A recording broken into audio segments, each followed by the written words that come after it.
tuni ni ko patien ni ko pha kha ei pikidovin tuni a muntina ulena ho chile ho member ho zo se koma patien thuai ke holim dio ka dei zi chu tu lai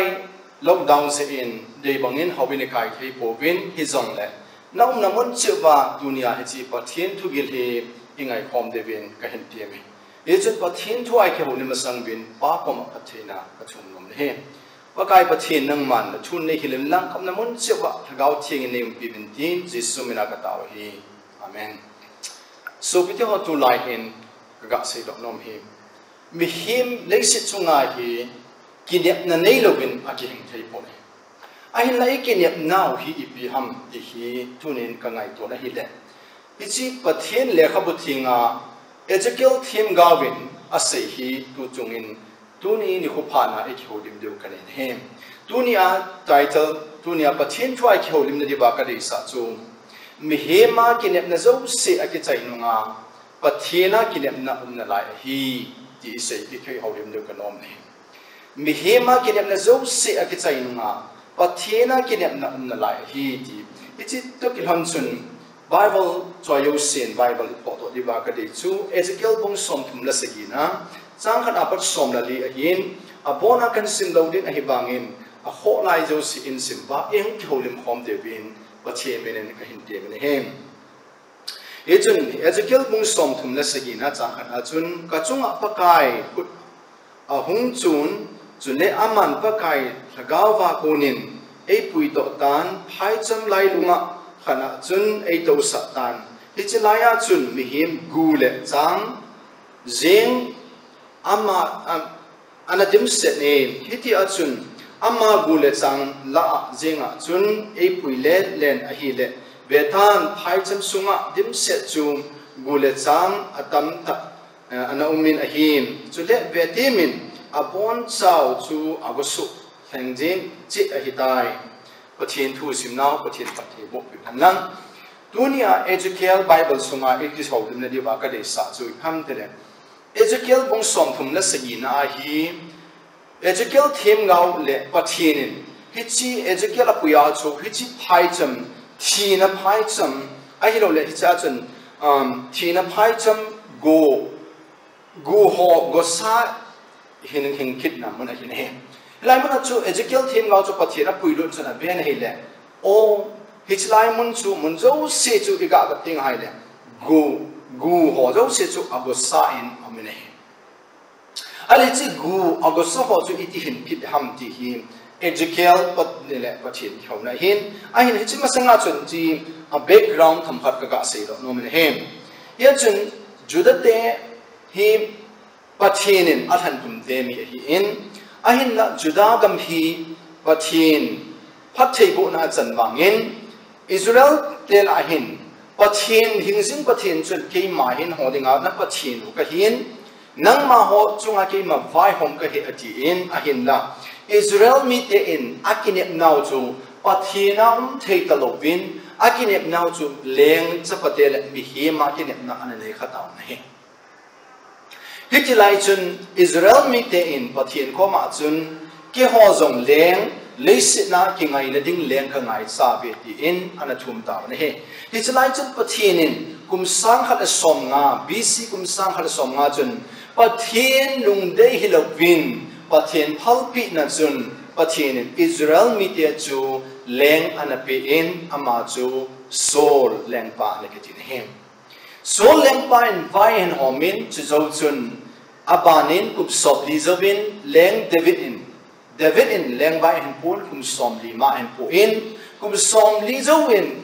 david chapa solomon in leng vai en pu in kum som lia po zowin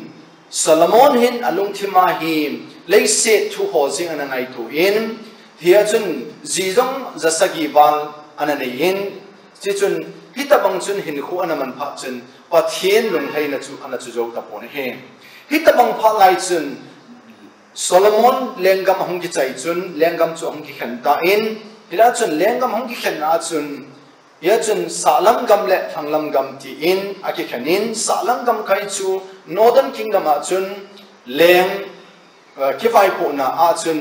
leng hi som ne la khat lam anam le hi a hin Northern Kingdom hi chi leng gam chun Israel phung som le phung khat anamin ama ho chu Israel tin an ki hem hi thangam gam southern kama chun leng gam chu Israel phung ni amin ama ho chu Judah tin an ki hem hi ai le hi ta bang lai chun Southern Kingdom chu anachi jing lai in Northern Kingdom ki chu salam gam kai a chun pathian lungdei an am chon ta lo ji u chun pathianin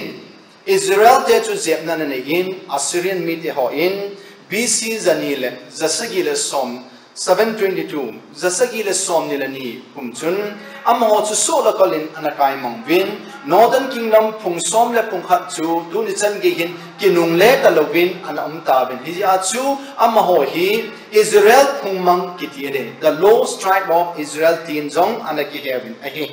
amana chun Southern Kingdom is thanglam gam kaya Israel mi ti ho chu itamangam tile am ho Judah mi ti ho chun pathian lungdei lam ana bolta lo ju chun BC kum zagup le nga kum chun am ho hi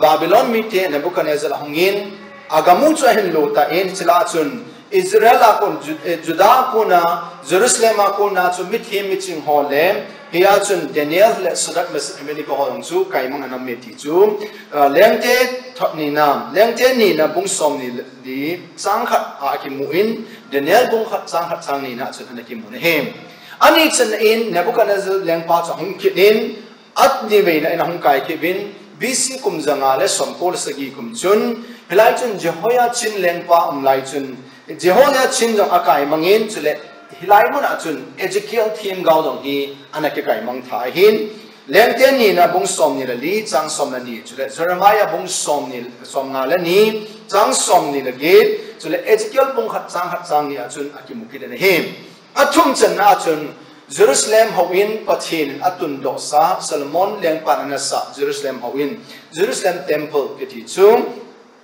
BC zangale somget le gupkum sagi kum chun Jerusalem ko pitch asuchi mubin apal hodo so ana asuchi mubin hiti chun pathin hawin thingyong chu be ve chi mena min hawin sunga salakhon chole ji mosi tingle chole mana kong hodo sang chu po mangina nam ta na he hi chu lengte ni na bung som ni nga changge na ki mun chole Jeremiah bung som nga le ni chang som ni le ko adam chen ana ki mukin na he hiti chun Israel te ana ke kai mang wa Babylon am lai wo chun Israel na chu Hitchi Ezekiel thim gao hi pathienin ana haulim pi na he ipeti le hita manga chu Israel mi te chu anake kai manga umuham de Israel mi te en kine na anai ta ho he Israel gam ailole hitchi Judah gam hi lengam hi kinung le ki tinga Israel ten kine na nei lo hi hitchi kine na nei lo chu hitchi gu agasa ho manga chu uma hita ai lấy ta bằng phát lại ta chân cái số bị thế họ hít chi gu có sa phai chân the valley of dry bones Satan the valley of dry bones hít chi gu họ ta la chân khi nẹp nấu lâu gu họ cho sốt ta anh lục gần ta anh chỉ sa ai ta này ai hít ta bằng gu họ anh lại chân hiện cho bắt hiện Ezekiel hi apuya ama hiện hít chi gu họ cho cái sa ai ta này ai là tu niên cái xây độ nông phiền thảo su ai là ít hồ lim này rồi Ezekiel thiêm gạo dòng su gal hình anh cái cái mang là dung a chun bây giờ cùng som thum tập bằng Ezekiel thiêm gạo lệ Jeremiah thiêm gạo hin gạo thu nó xây hana Jerusalem mi te ho kom a chu da lung haven hin khu paten mang là tu ti lo lệ nó ho hi chỉ số là có lại cái mang thì anh xây dựng hon hin Ezekiel hin cùng som thum zen gạo thu nó xây hin amana chun Ezekiel hin Yahweh pathin koma anmain gam thona sei chun Israel mi te Judah gam ki su chim ding le Judah gam hong ki le do ki ding thu zong hi ana sei kit na lai na he ya chu Ezekiel them gawin ama in Ezekiel ung som thum la sagina a ana sei chu i pham de gugo sa ho hing lo ki ding thu ana sei na he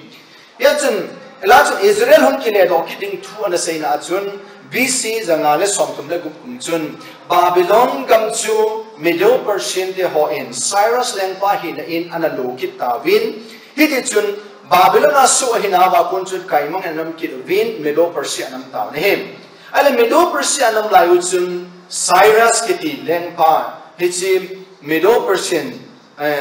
hichi Persian lengpa chun ipsa am tele Cyrus chun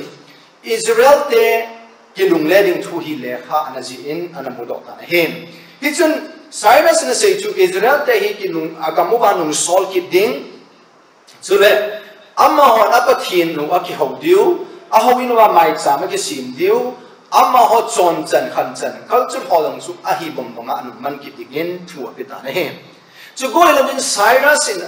asay jum Jerusalem hawin sapat na dinga hi sumjong ki tu ding chule Jerusalem hawin na hichi jukhon ki ho hichi sanakhon ho helang chule chỉ mana kung helang mosi tingol helang isa kayo sikila to hodong si chu kinung pi kit hetin jong thupi na anane kita na hem hichu bisi zangale somni kum chun hitlai mana chun Zerubbabel lam khain in ni phapap anakin tol taw na hem Ezra bung gubna chang ni apara chang na chana chun imu na hem ahile tu ni a isei do nom pen taw chu velo han Israel hung kile do kidding chua ese no mu chu Ezekiel pung som thum le sigina chang khana phana chang gup chun mihim gu go sa ho dim set na phai cham hi ching mihim gu go sa ho umna phai cham atile ale pakai yawe pathin chun bi ati chu Ezekiel them gao chun ale chi pakai pathin in bi ti chu hi chun ipse nam pathin tha na chu thune na chun ama chung a he me ti chu agat sa kin ne hem Ezekiel bung khan chang thum hin bung thum chang som la li na hin bung thum chang som ni la ni hin som la git khat na hin som la git som ni na chun ki mo na hin ajun hilai chun pathin in Ezekiel hi pathin adinga ki pido he's consecrated from before God ji na hin abana chu pathin chu pi chang tele God commission a hin na hin athum chana chun pathin a thani na ki pi God empower him Ezekiel to consecrate Pathina ning akipido God commission Pathin in a song me here Ambana to Pathin God empowers Pathin in tha api is chun Ezekiel tim gao chun hichi gao thu hi ana satan he amma chu gu hola chun gu agosa hola chun aba le a hi le hichi chu even hale Israel te dan lung zu ya thin ku khat chu mi thia to kha thelo ti hin amma chu si a chun bo chang a hitane hi hichu Levitica dan dong zuya Levitica bung som ni la khat chang khat apa na chang le chun hi chi them pu ho chun mi thi ato kha the lu ti ne a hin lai chi pathin le la gao chen chun hi chi Ezekiel them gao chu gu ho la chun gu a go sa ho la chun pui ta ina ve sa hele o hi chi phai cham thi na phai cham nim chu a ve na hi le cha chun gu ho chu apang pai nan cham mi him lu bu han nan khot gu han nan ken ku jong dim set jeng hen ai chi lai na chun pathin in Ezekiel tim gao ko ma chu Ezekiel hi chi gu ho hi a him thei kit dam hi chi gu ho hi him thei kit dam ki dem na zo se be no ma hin ki dem na na lai dam ti question nei ta nei hi chi gu ho chu agot thet jeng bin amoi bisin tra kum sot ta anathi a amo hi bui lo wa ana ma hi win izinam tel ata sau phe bo ho job se chu jule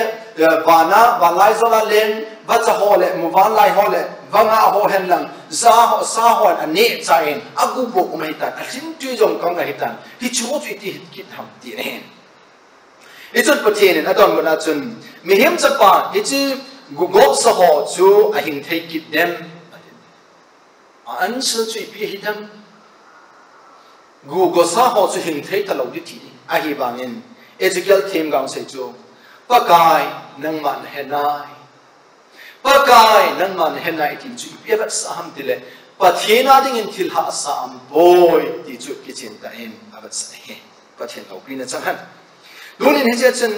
lai mana ka so pi te ho i chun Matthew kung som la ko na chang som ni gu nga chun Bible a e bia ni he ne chun mythical apathin thodo ni a mithi sa ong ki thodo i mo bin chule lem te khat na bung som la sigi chang som la sigi pat som ni la ni a chun Elijah team Gavin hi chi sunamai no me nu cha pa chu athisa thodo ti nei Elijah team Gavin chun mithi sa thodo ai la mithi ho chu ana ki bui nai lo a hi in amo cho phe bo jong na lai ko hin he ai na chalai Ezekiel kum som na sagi na a Google sa ho ke ti hi ai kum so ta na thi ba ak gu hom ke ba ti na hin he Ezekiel chun pakai nang man he nai ati he chang thum na chun hi ti chun hin kin un te ti at dung yan the lo he ai la hi ho Google sa ho chung a chun Ezekiel thêm gạo chun Google sa ho ko ma chun thu a sei ta na him hi chi gu ho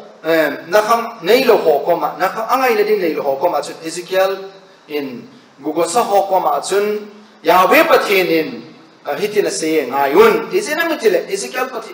pathin chun Ezekiel chun pathin thu ngai hi chi Ezekiel chun thu a chu chi gu a hom ki ho la chu pathin thu sei ta ne ngai u bin pathin Yahweh pathin hi ti na sei atin adon bo ta ne ale chlai chuni gial do thei khat zum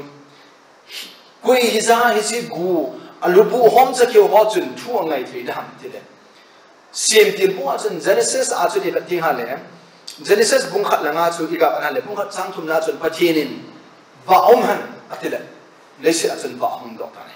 pathinin thing na lo na hom ke se to an am ta ne tui khang len um man ke am do ta le se am na am do ta chu ko hela ben pathinin mi hem an sem mit bi hem den mi hem chu lei ngar an sem ta in a hi bangin mi hem te chun hi chi adam chun hin na nei lo hin pathinin hin na nei lo a he mu chun ama ko na hin na hu a ha de ka ti ne hi ta bang chun hi ti chun pathinin go hom ke ho chu hin na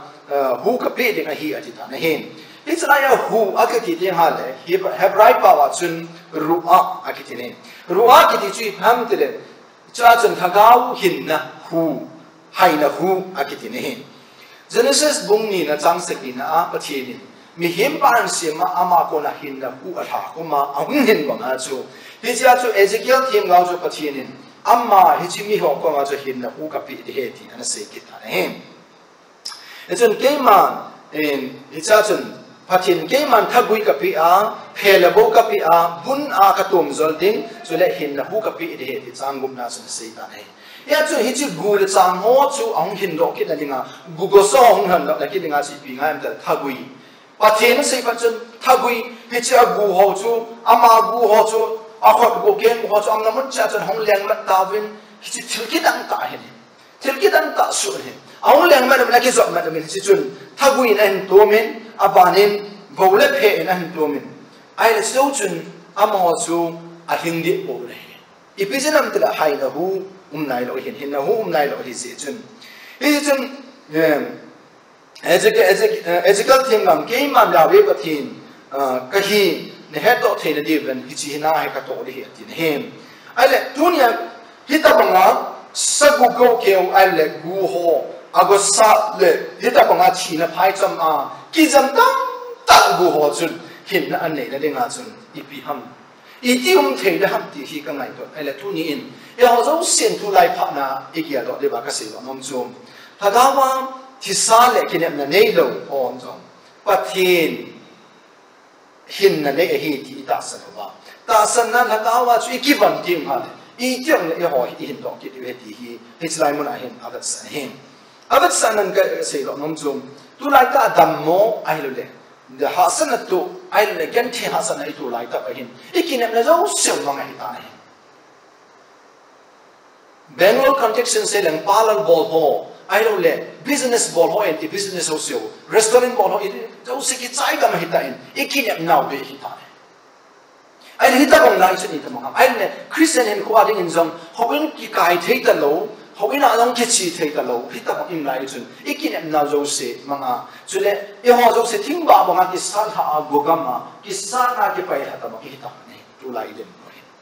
hita bang lai ta chu pathinin Israel mi te ho Jerusalem a ko na so la ko la ki kai manga a ho piu le chule a ho bu zo su ki su chim lai chun kine na om lo am lai ta chu hi chi Ezekiel them ngau thi na phai chama gu ho ago sa mu chu pathin Israel in sum chana hi ti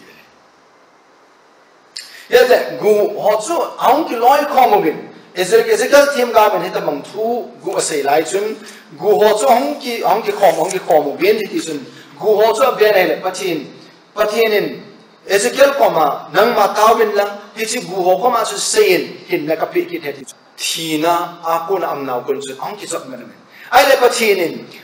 Ezekiel ko ma chun gau thu se lang nang man call le set call ning li sunga hin hui hin la hu chu ko ta atile hun na hu chu ko nei le hi chi lai ta chun hi chim oh hi chi sa go ke ba sap te se skeleton ho zo si chu ong hin do ki no vin ai ma ho chu sipai za tam ta ang su lo tai chi su pathin lo pin chang ai le chun in ka sei lo nom chu hi chi gu ho hi Israel in sungkumpi hi di sang som na na chen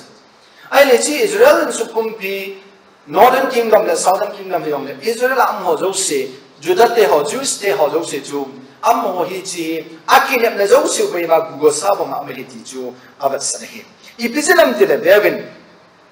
am ho na se I gu ho la agop gam tan ikinep now amang tai chu le e ho hi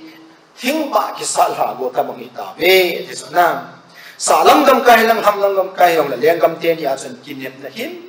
ta lo be he ta mong lai chen kinep na ta lo he episelam te le Egypt te ka le lai khang lai chun super power ti chung country ha ta na min Egypt te hi in abanin chule Babylon lengam hi chule Assyrian lengam amo ho chun Israel te chu aldo ko mo pa ani gom zo sio cho mo pa tha ga mo ma leng ho long te ta ei lai chun ichi gu gop sa ta bang su hi ne ai le pathin ni pisayam te le ke man ka ke tip na Abraham to ka ke tip na covenant ka mo hi apart tina ke man kan su hing ki he tin hi ta bang chun pathin a ke tip na ni pathin na sei chun lai bible thinga chun than khu a ku na hung po do te ngu le ke ma pathin ka hi le he do hi ati sa jing jong tho do the pathin ka he ti le tu ni nam na mu na ka so pi tu ni a hi lung neu ta nam mai ti ai le ki cha ta nam mai ti ai le kinam na zo se be mai ti ta ai na ikinam na zo se be nga long pakai pathin na lai he pathin na kinam na na hi ti hi ka se nam na he yachun Cyrus lengpa in amma in Israel te nung si ki nga se chun his life ha chun Zerubbabel de Israel te ki nung tolupin Jerusalem ho in chu asa takit ta me pathin lo pi le sa hiti ma chun Ezra le Israel te pa pa ki tung tol ki do bin hitin thagau hin ko sin pakit ta ne Aban chun Nehemiah Tiem Gao anung sikinin Jerusalem kulpi kulpam chu asapakit ta me he tunin ka sei lo nom chu ka sopite ho nam namun chi pa hisi pathin thui ngai na wa ka sei lo nom chu ikinet na zo siu abei lungin pakai pathin amjing lai de ti hi ka sei lo nom he mi he ma ikinet na zo siu ki sai nunga pathina ikinep na na lai hi he chu ikinep na ha so pu te hi chi seguk gop ke ho lo siang chun thagui le phe an chu le bunen an to ma pathin hin api a hin to kina Israel kam chu akin le do sa kin he he chu zop bung som la ko na chang som ni le gu na chun aji chu ke ma en ei han dam pu a hinge ti ka he